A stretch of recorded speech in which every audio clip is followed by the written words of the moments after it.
right? We have to reframe Yeah. how we see mental health.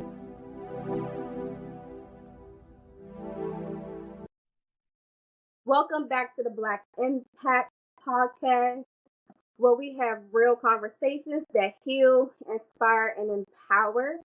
I'm Tiffany, your host. And before we dive in, I just want to take a moment and acknowledge that June is Men's Mental Health Month, a time to shed light on emotional well being.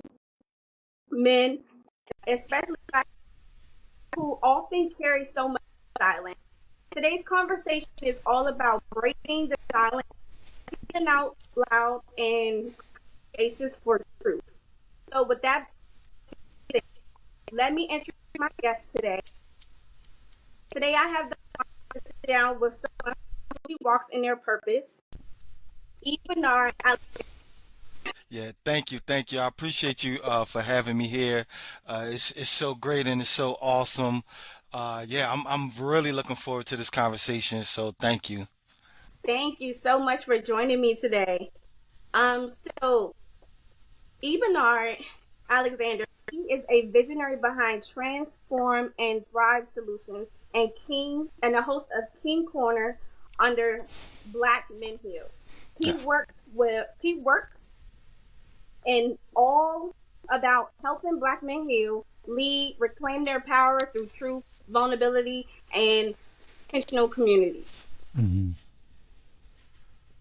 While we're diving into his journey, the evolution of King's Corner and what it really takes to move survival to thrive. Ebenard, thank you so much for being a part of this.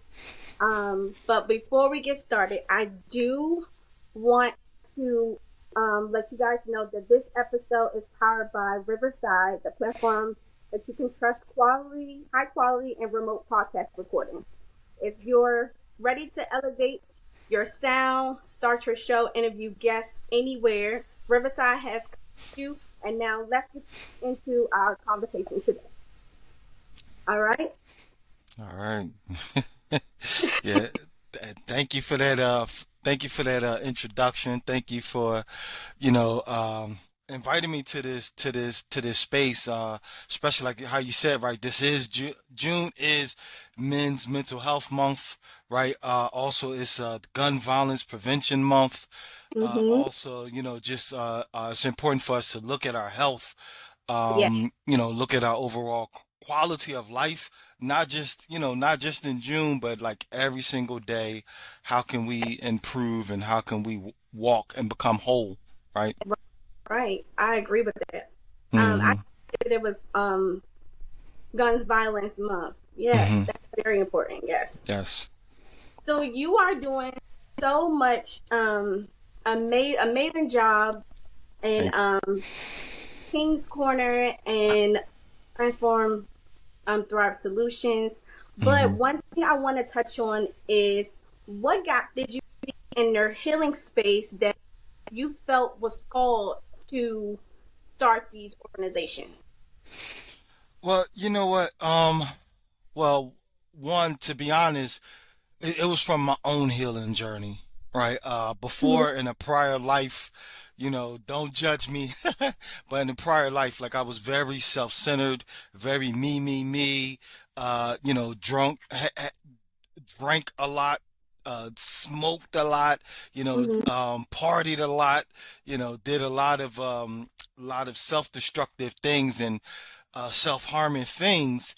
And I Mhm. actually, and it accumulated like, whereas though, like, I was just making very poor, very bad decisions. And I Oh, got to, I'm I'm sorry. sorry.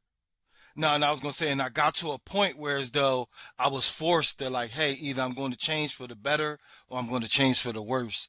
And that led me to my first experience with therapy. And that experience, at first it was challenging because I was very anti-therapy, but I'm glad that I opened myself up to it.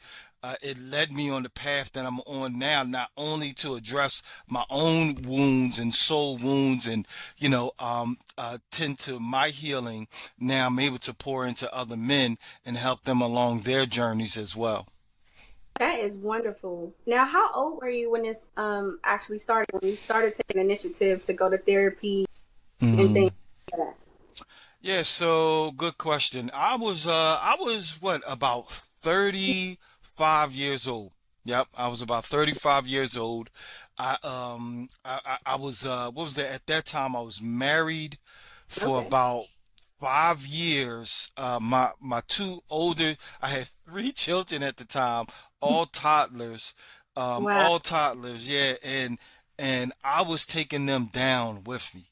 I was taking them down with me, and I Right. said, "Hey, you know what? I can't do this, right?" I had, well, actually two toddlers and one infant, right? My son was a baby at the time, but I was like, "Man, I'm taking my family down with me.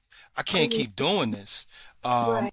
I can't keep doing this." So yeah, 35, I made that change. Wow. So, with you being 35, like Hmm. that was like the peak of everything. And a lot Hmm. of men don't really get to, they go beyond your age to start doing that work. Men Yeah, men really don't, even get to where you're at. yeah, So that's a milestone right there. yeah, yeah. Wonderful. Well, I got to give all praises to the Most High, to Of Abba, course. Abba Yah. Yeah, yeah. Of course. Of Yeah. course. Um so um so when did you start your organization? Okay. Well. All right. So I started transforming Thrive, uh, Mhm.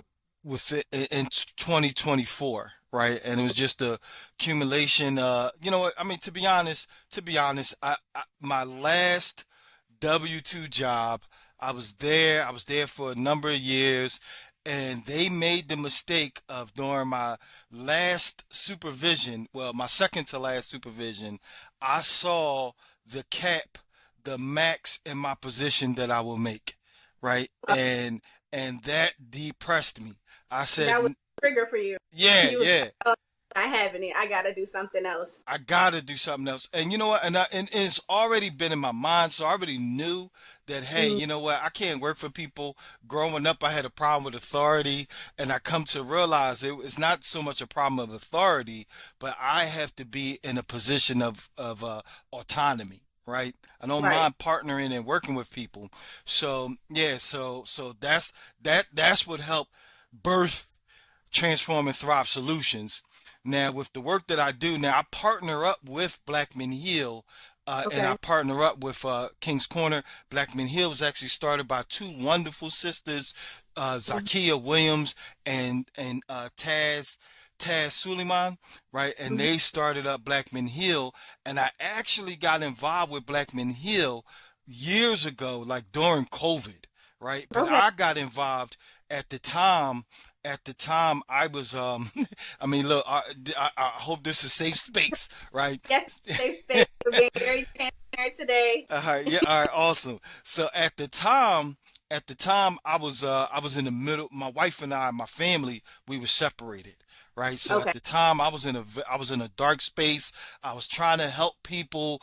I was, doing this work, and I actually stopped seeing clients at around that time because Mhm. I didn't want to bleed on anybody, and I really Right. had to attend to myself. So I attended Black Men Hill. I actually went through the therapy with Blackman Hill, that Okay. they offer, and I just started, and I joined the King's Corner space, right? And for me, it was just for my healing, and I just got so engrossed and believed in a mission, and their mission aligned so much with my own mission and with the work that I was already doing, that it just, the more and more I got involved with Blackman Hill, the more and more they got to know me, the more and more they heard my story and my testimony. And when they Mhm. found out, like, oh man, okay, nah, he's a therapist, went to school for counseling and all of this, they said, hey, they asked me to come on board, and I'm so glad that I did come on board. Again, like I said, their mission and their values align so much with my mission and values, to really pour into especially black men.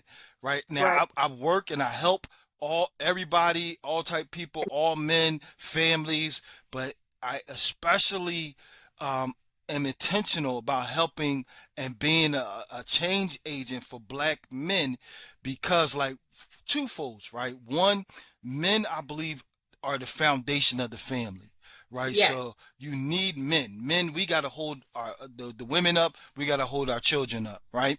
So Mm-hmm. also, there is such a systematic targeting of Mm-hmm. Black men here in America that is like, no, I gotta, this is the greatest need, right? We are attacked from all sides, so we need to be poured into from all sides. Yes, yes, yes, and I agree with you. I was listening. It's in the Bible, Mm-hmm. that the men, without the man, God is looking to, um, God is looking to that man to to fulfill that leadership in the household, that Yep. marriage. So He's Yep. not going to act, but He's going to hold that man accountable, not the woman accountable. So Yeah. um, I Yeah. do understand where you're coming from. So yeah, I mean, Yeah. that's wonderful that you were doing the work Mm-hmm. at that time, and you started at 35, but Mm-hmm. a lot of men go beyond that and Mm-hmm. don't really, they're very limited to resources, and they don't want to talk to people. They call them a shrink and whatnot. Mm-hmm. So I want to know, how do you create a safe space for the men that come to you that's looking to heal and get into therapy, and how are they Mm-hmm. introduced to that? Because in our day of society, we don't have that for men. Mm-hmm. Yeah, good question. Well, you know what, and the first thing that popped in my mind, I remember I was working at this uh, uh, the Philadelphia Recovery Community Center. Yeah, so just so you know, I'm here in the city of Philadelphia, brotherly love, right? Shout out to the Mm-hmm. Eagles. So, but yeah, so I was working at this, and it was a recovery community center, right? And I remember at the time, like part of like the duties we had to do, we had to get like as many people signed up for Mm-hmm. various initiatives, right? And I had like some of the most people signed up. And my supervisor came to me. She was like, man, she like, yo, how do you get like all these people to sign up, and how are you, how do people respond to you so well, and this and that, blah blah blah. And she was like, well, what's your secret? I said, it ain't no secret. I just show them respect. You know, Right. I just treat them with respect. I don't treat them like they're alcoholics or addicts or, drug addict or criminal. I treat them like people. And I Mm-hmm. found that, like, especially when somebody comes into a therapeutic space, especially something like Black Men Heal, right? If it seems like Black men are more, they're more willing to give it a try because it's like, all right, it's 8 sessions, right? It's Okay. it's 8 free sessions, right? So finances is not a Wow. barrier. Yeah, and then you pick and choose how you want to meet, right? We can meet, and it's mostly virtual and remote based, right? So we can meet via Docs and Me. We can meet virtually, or we can even like have the sessions over the phone, right? You don't even have to see me. I don't have to see you. And I think that in many respects, that kind of breaks down some of the barriers, that breaks down some of the stigma with men. And I will say this also, that a lot of my clients, and I'm very glad you asked this question, because a lot of my clients, majority of them, this is their first time, their first experience, right? Coming into therapy, coming into this space, and they enjoy it because they like, man, you know what? I, I, this is not what I expected, right? Right. And one of Mm-hmm. the things, like, I firmly believe that just as important as getting credentials, just as important as, getting educated and training in this work and in this field, but it's also important to, what I like to call, and it's not a word, I'm creating this word, right? But to expertise my experiences, right? So, meaning in a former life, I was a barber.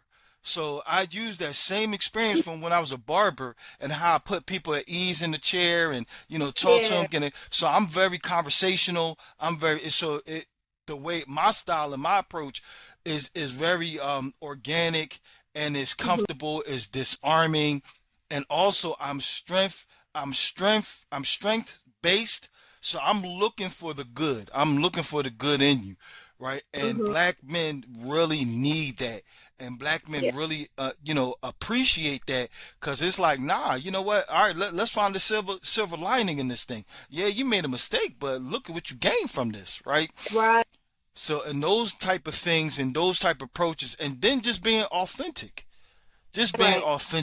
right? Not trying to come across. One of the things that I hate hearing, and I'm saying this, I hate hearing, it was in my training, every time I do supervision, every time like when I talk to other therapists, like this always come up, is this whole notion of power dynamics, right?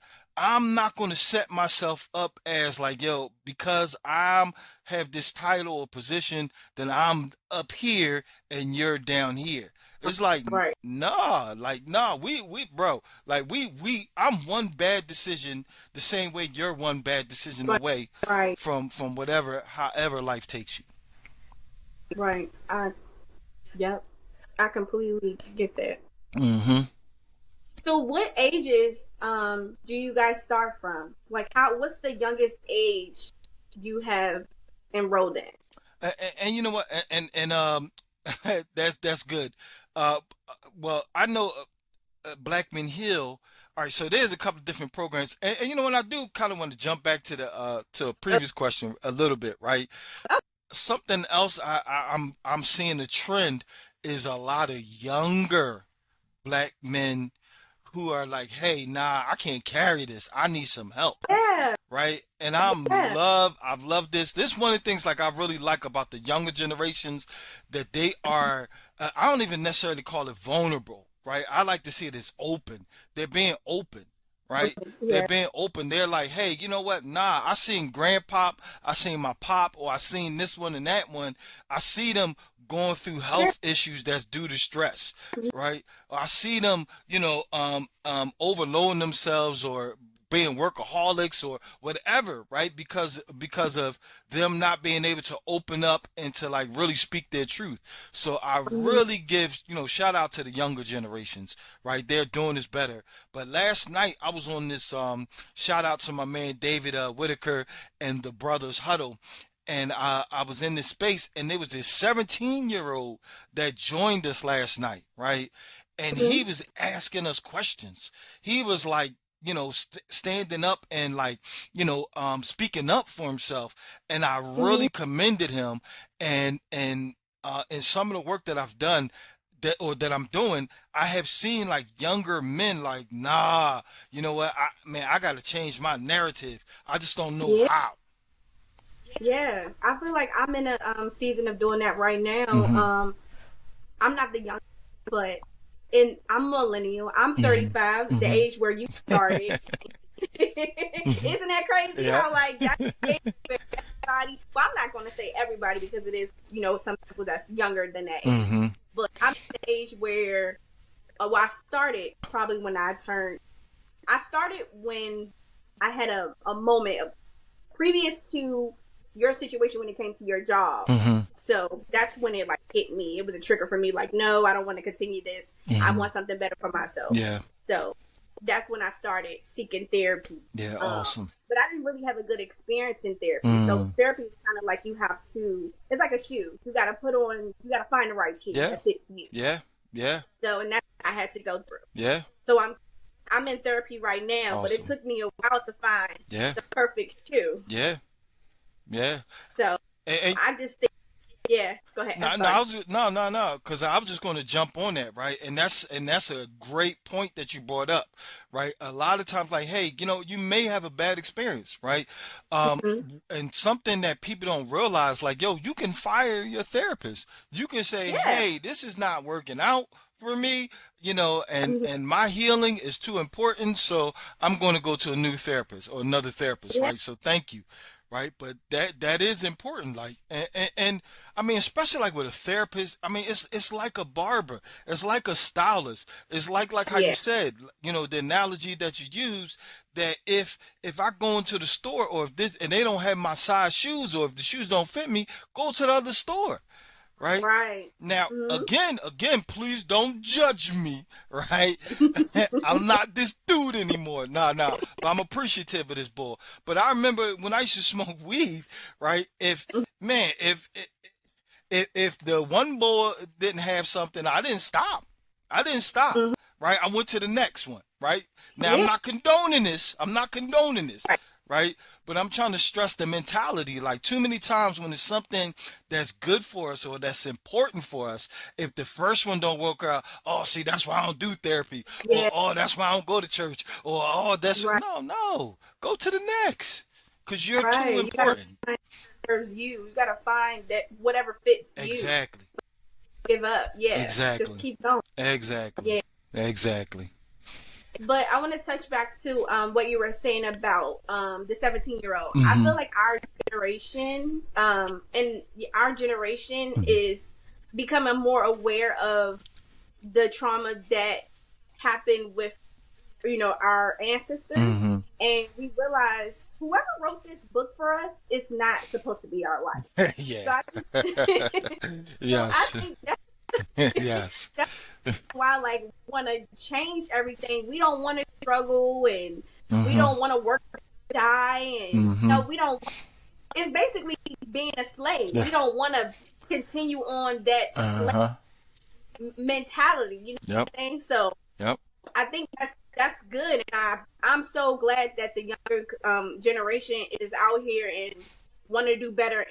Yeah. You know, fix generational curses. Yeah. Yeah.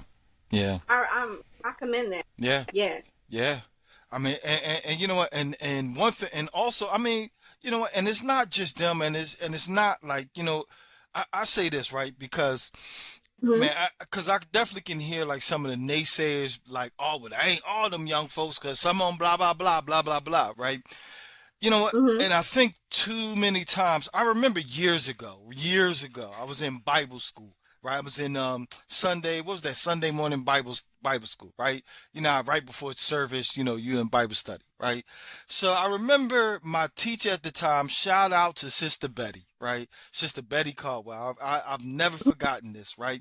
I remember she took a piece of paper, she took a white piece of paper, and she drew on it for a couple of seconds and then held the paper up, right? Now you really can't Hmm. see my paper too much, right? I got this bright light, but on the paper there's a couple of dark spots, right?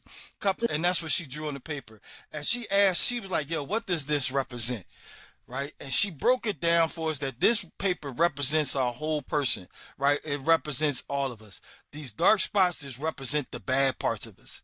A lot of times we focus on the bad part, right? Because when she Yeah. asked us what did we see, we said, "Oh, dark spots or black spots or blah blah blah," right?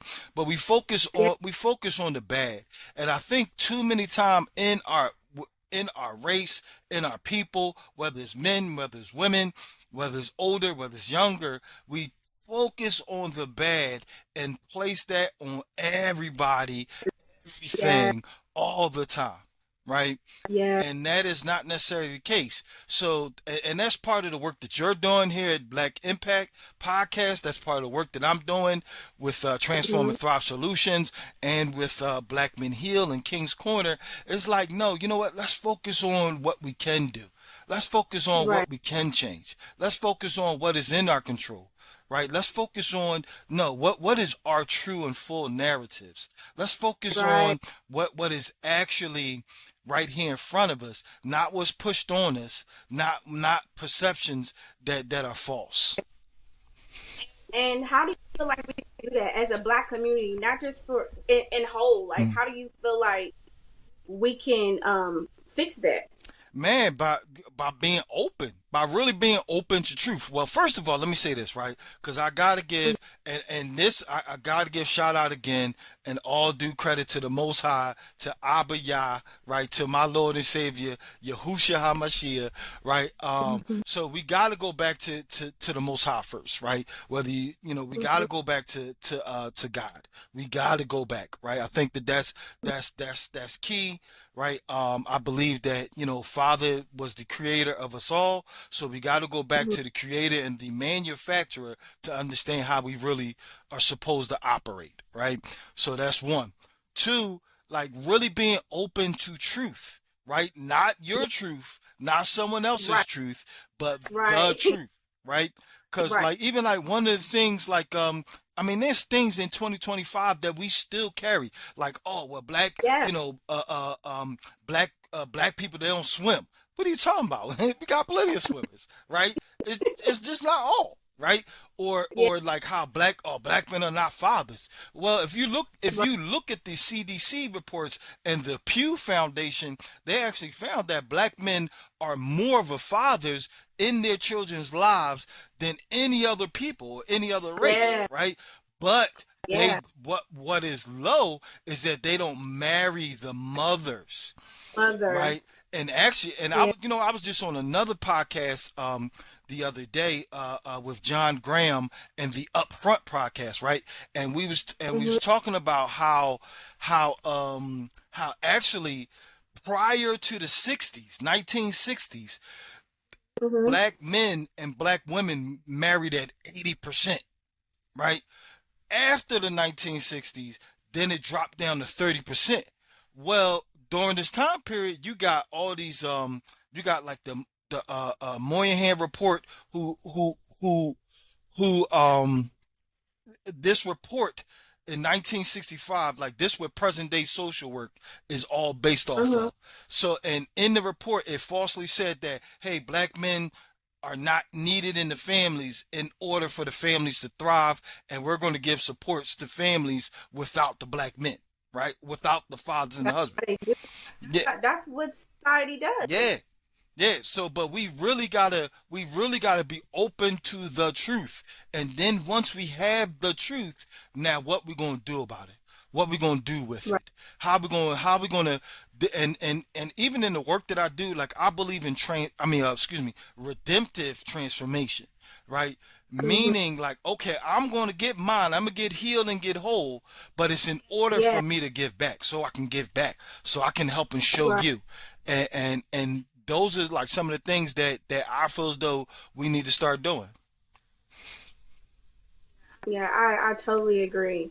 But what do you do? So, okay, have you ever had a patient where they wasn't reciprocated to what you were, the work that you do? They were just basically just trying to turn a blind eye towards it because we do have a lot of kids, and I used to be one of those kids that be like, I remember my grandma was telling me that you need to go to therapy, and I was Mm-hmm. like, we always say I'm not gonna sit down and talk to no stranger about my problems Mm-hmm. or no stranger know my business. Mm-hmm. So when you come across a patient like that or any an individual like that, what type of advice can you give or what do you do in regards to this situation? Man, you know what? I'm still looking for that answer, right? Well, one of the things that I found, right, because I had a particular client, and this client was through Blackman Hill, and I wouldn't say that they wasn't difficult. They was Mhm. very what's the word?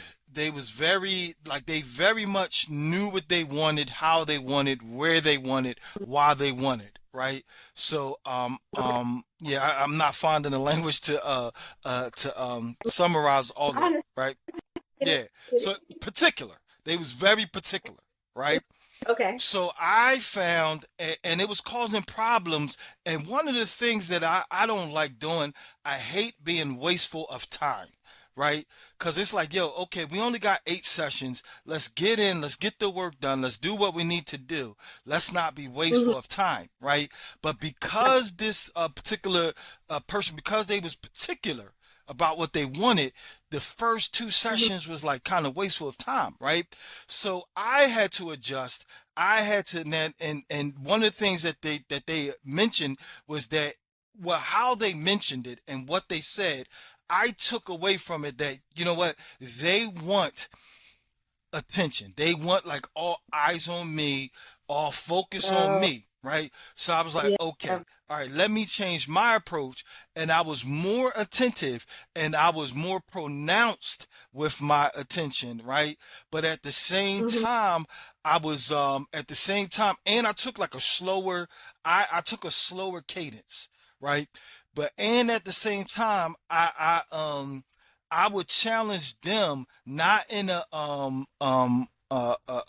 upfront manner, but I would challenge them in a kind of circular manner, right? So I would ask them like, okay, I would ask them like challenging questions, but I would pose it in a very, for lack of better words, like in a very safe way, right? Right. So, and I would throw the Yeah. question on them. So when they would say stuff, I would throw it back on them, right? To try to get them to see, like, hey, you know what, man, maybe I'm the problem, Mhm.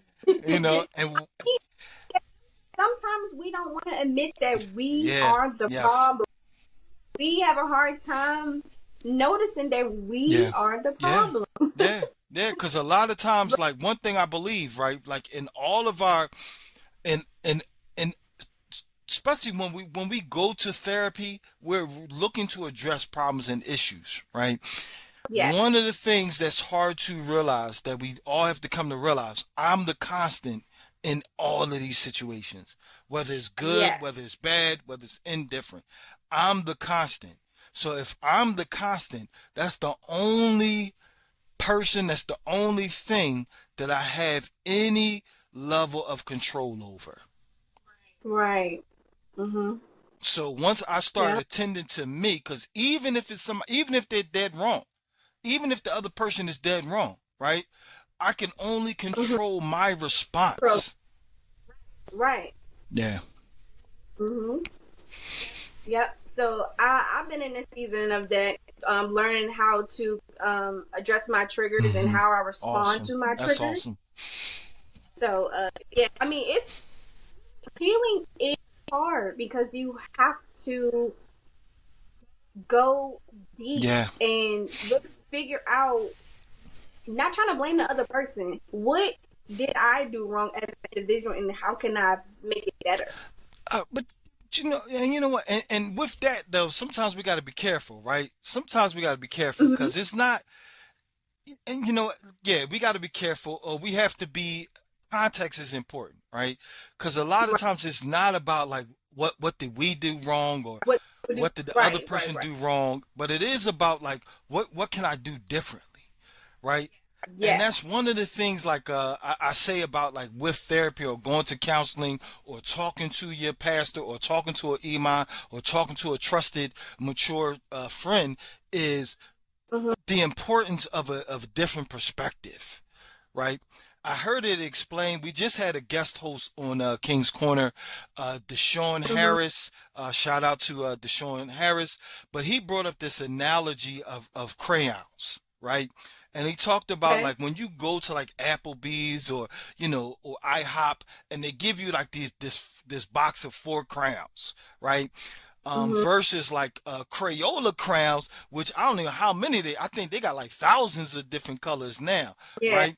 Well, our Hmm. feelings and emotions are the same way. We're so used to only using this 4 pack, right? When there's Right. thousands Right. of other colors, That's a good analogy. right? And That's and good. Yeah. that's our feelings and emotions. Like we're so used to, and especially men, especially black men, you can only show anger. You can only cry if it's during like sports or something like that. You can only show love and passion, but you only can show it by like trying to gain as many notches in your belt as possible. So it's like, yo, we can only deal with a 4 pack Mm, crayons, right? Um, and yeah. it's time for, and that's the thing. Like once we start learning, like, man, you know what? Nah, there's thousands of crayons. But and Hmm. also we got to show ourselves grace because we're not used to that. We haven't been taught or Yeah. trained on that. Right? So Yeah. give We yourself haven't. grace, allow yourself time, and keep practicing. Yeah. Yes. Keep Yeah. practicing. Keep. So back to you saying, going back to society shaping black men emotional state. Mm-hmm. What else do you feel like is emotional or a mental health challenge that black men face today? Mm. Well, I'm giving you some yeah, questions yeah, here. yeah, yeah. Thank you. I appreciate it. Well, you know what? One of the things, because even just the first thing that came to mind, right? The first thing that Mm-hmm. came to mind is even just the whole notion of mental health, right? Just the whole Mm-hmm. ideal of mental health. Soon as we hear that, the first thing, like, it's crazy because a lot of times when people find out that oh, I'm a counselor, I'm a therapist, oh, they're like, oh, I ain't crazy. I ain't crazy. That's the first thing they'll say, right? Right, Yeah, right. That. yeah, and it's like, it's like, okay, nah. So we got to deal with how we view mental health, right? And I'm Yeah. shouting out a lot of people, man. So they're going to start cutting me checks, right? Shout out to my man Dennis Perkins. He's a trainer. He's a personal trainer with Whole Type Fitness.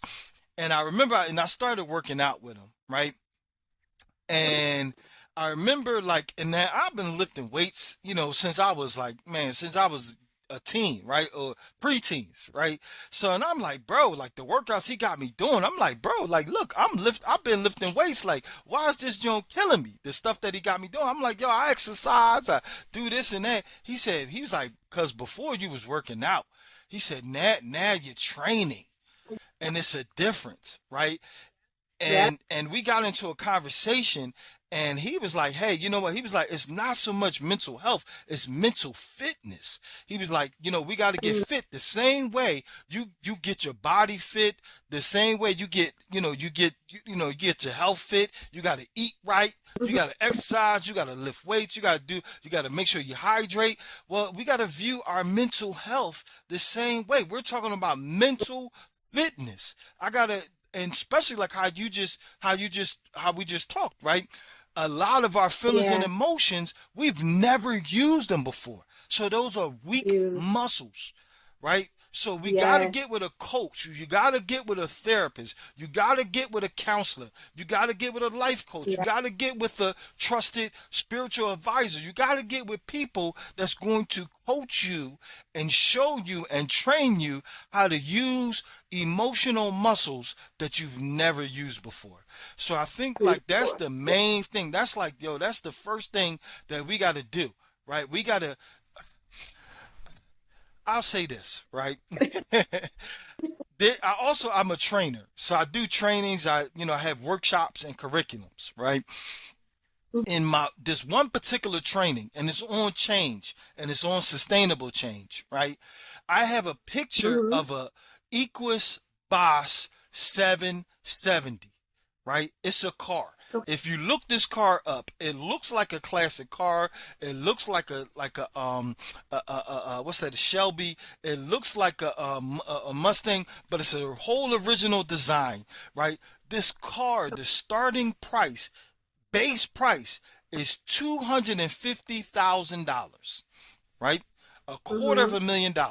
When I do this training and I show this picture, I ask people like, yo, what kind of gas you putting in this car? Oh, we putting top premium gas in this car. Are you going to let people eat in this car? No, we not letting nobody eat in this joint. Matter of fact, like you can't do this, you can't do that, blah, blah, blah. And I always, after they go on about this car and how well they're going to treat it, I say, yo, ain't you worth more than this car? There you Ain't your go. self-respect worth more than this car? Ain't your Right. potential worth more than this car? So why are we just putting anything or just allowing anybody or allowing situations to just treat us any type of way when we would not do that to our Yes. car? Yes.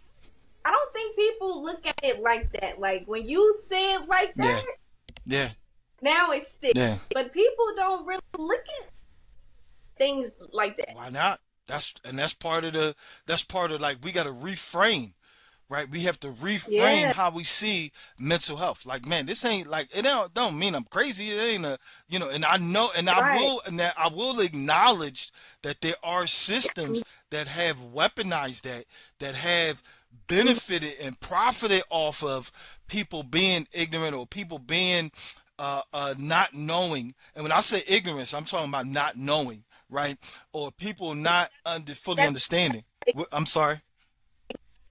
I said that is Yeah, ignorance. yeah, The not knowing. yeah, yeah. Being in the dark, right? So it's like, no, Yeah. we got to reframe this, and we have to rewrite our narratives, and we have to say, hey, Yeah. you know what, man, the same way I'm going to treat this car, the same way I'm going to treat my sneakers the best that I can.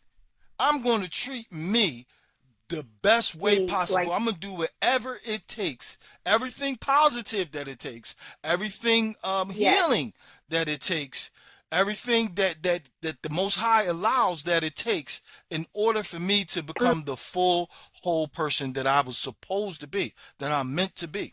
this is good, y'all. Yeah. No. Yeah. Don't get me to preaching. Nah.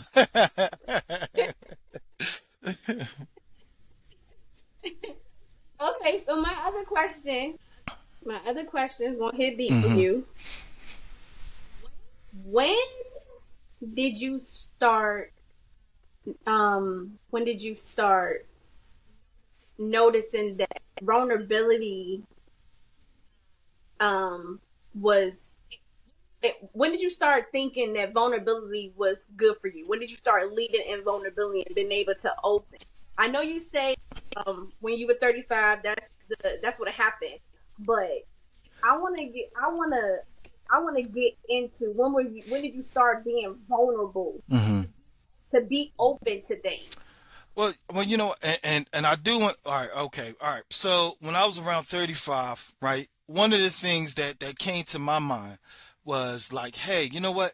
If I can talk about women, or if I could talk about body parts, if I can talk about uh drinking or drugging, if I could talk about like all these different things with no problem, with Yeah. no problem, right? Why can't I talk about me with no problem? Right? Why can't I Right. talk about my healing with no problem and not be embarrassed? Right? If I can repeat, like, it's crazy. This just came to mind. I remember when DMX passed away, right? And I was at the Mhm. gym that day when he passed away, and I was like, hey, and you know what? I was like, all right, man, I used to rock with DMX. I used to listen to him. I was like, man, let me throw on DMX in honor of DMX, and let me get my workout in, right? So I'm listening to the Mhm. lyrics, and I'm like, yo, I was rocking to this. This is crazy, right? He just saying crazy stuff, right? Whatever. But before, like, I would repeat those lyrics with no problem. If I could do all this stuff with no problem, why can't I talk about my healing with no problem? Why can't Yeah. I? And when you Hmm. think, where does that come from? Why? I just want to know, like, why is it in black men that they're not able to be vulnerable like women? But you know what? But and I will say this, right? Because all right, it's all right. It's multifolded, right? Again, I Okay. believe like many of our problems, many of our issues are systemic, right? And it's hundreds, we're dealing with hundreds of years of conditioning, Yeah. right? So it's not going to be an Yeah. overnight fix. And it's not a cookie cutter Right. approach. And it's not a them versus us type of thing, right? But when Right. you Right. ask Right. that question, like you gotta talk about what Dr. Joy DeGroy talks about in her book, Post Traumatic Slave Syndrome. You gotta look at like, yo, you gotta look at enslavement, right? You gotta look at like how Mhm. black men were virtually raised to be breeders, Mhm. to be studs, right? To be Yeah. bucks. So they was raised Yeah. to breed all of these different children, but then have those same children sent away and torn apart. Have your wife, whereas though like the enslaver can come in and take your wife whenever you want, right? Or even Right. sold away, right? So separated.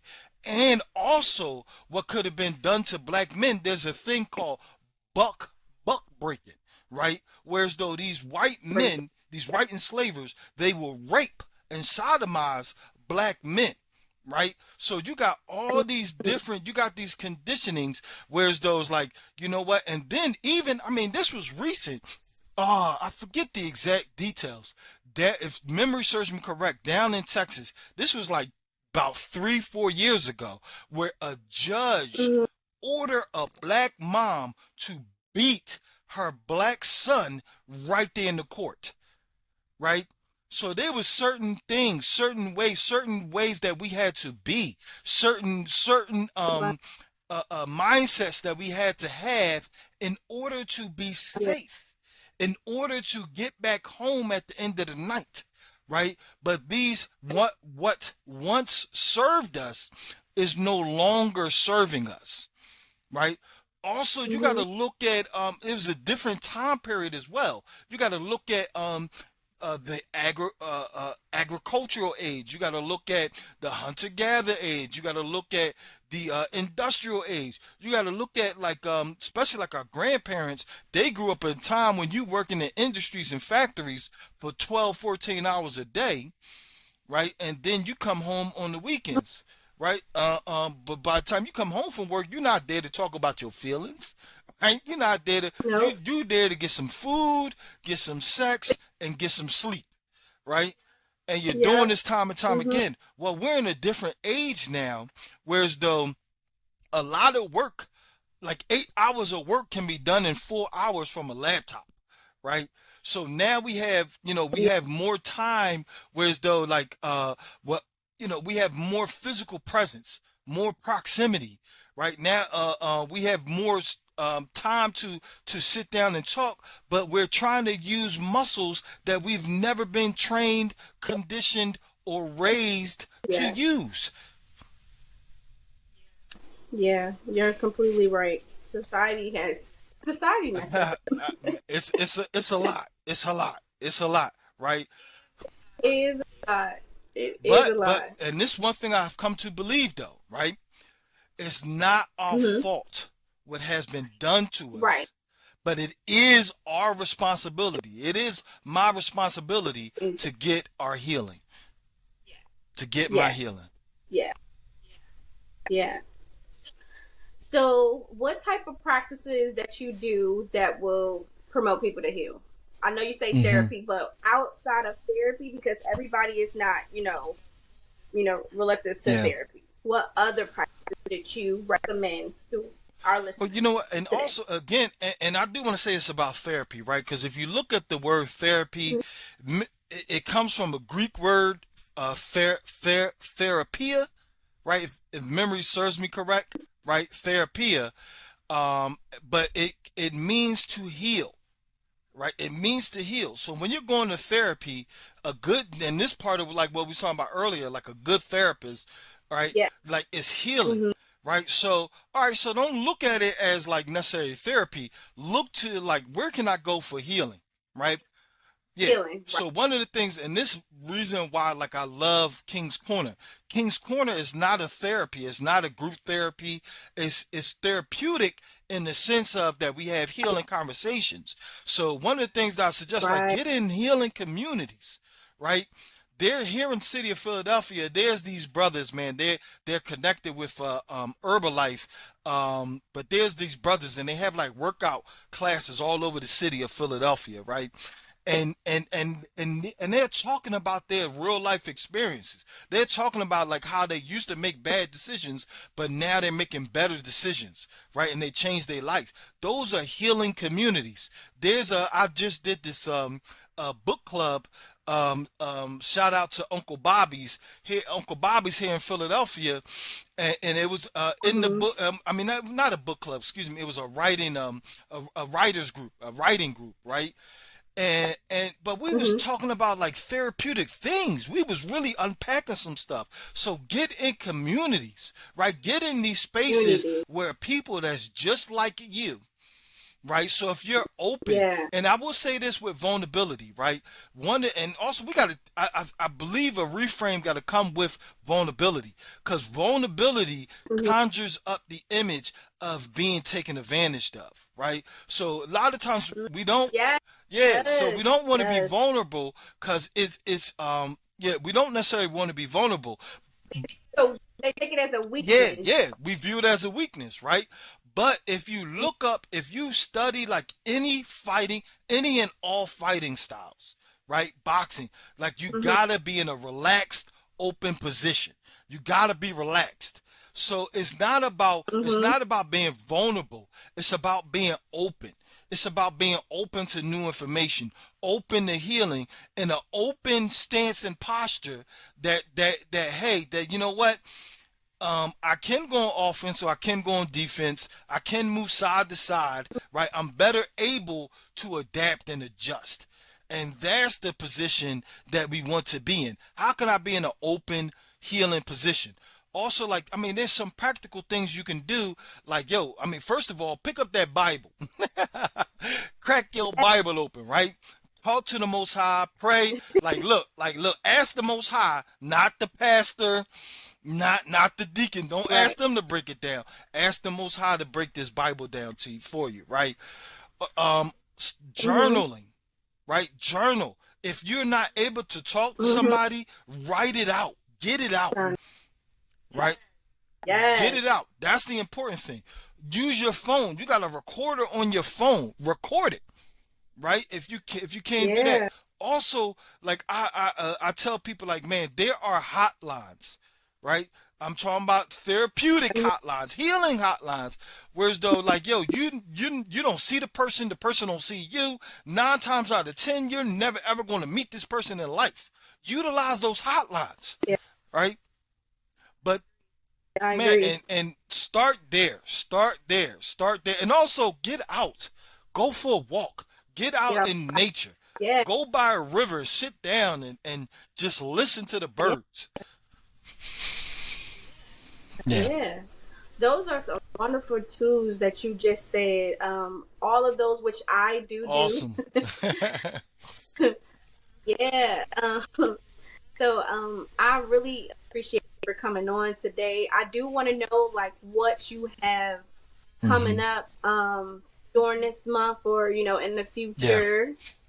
We touched on a lot of good things. You said a lot. You dropped a lot of gems. You resourceful, and I really appreciate you for bringing this awareness to our audience. And I really hope that you guys listen to this and pay attention because what he's saying is true. You have to be open. You have to get out there and go hug a tree. Yeah. Just be open, guys, because once you start putting in that work and want to be better for Yeah. yourself, that's when you start being better for Yeah. other people. You can't show up for yourself you can't show up for other people until you start Yeah. showing up for Yeah. yourself. So, Yeah.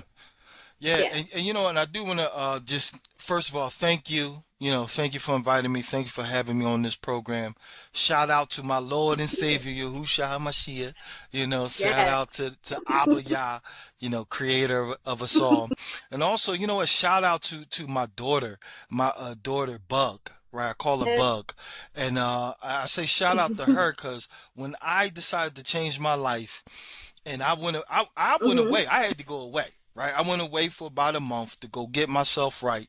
And when I came back home, my daughter at the time, she had to been about 4 years old. And we was walking my son, who was about 5 years old at the time.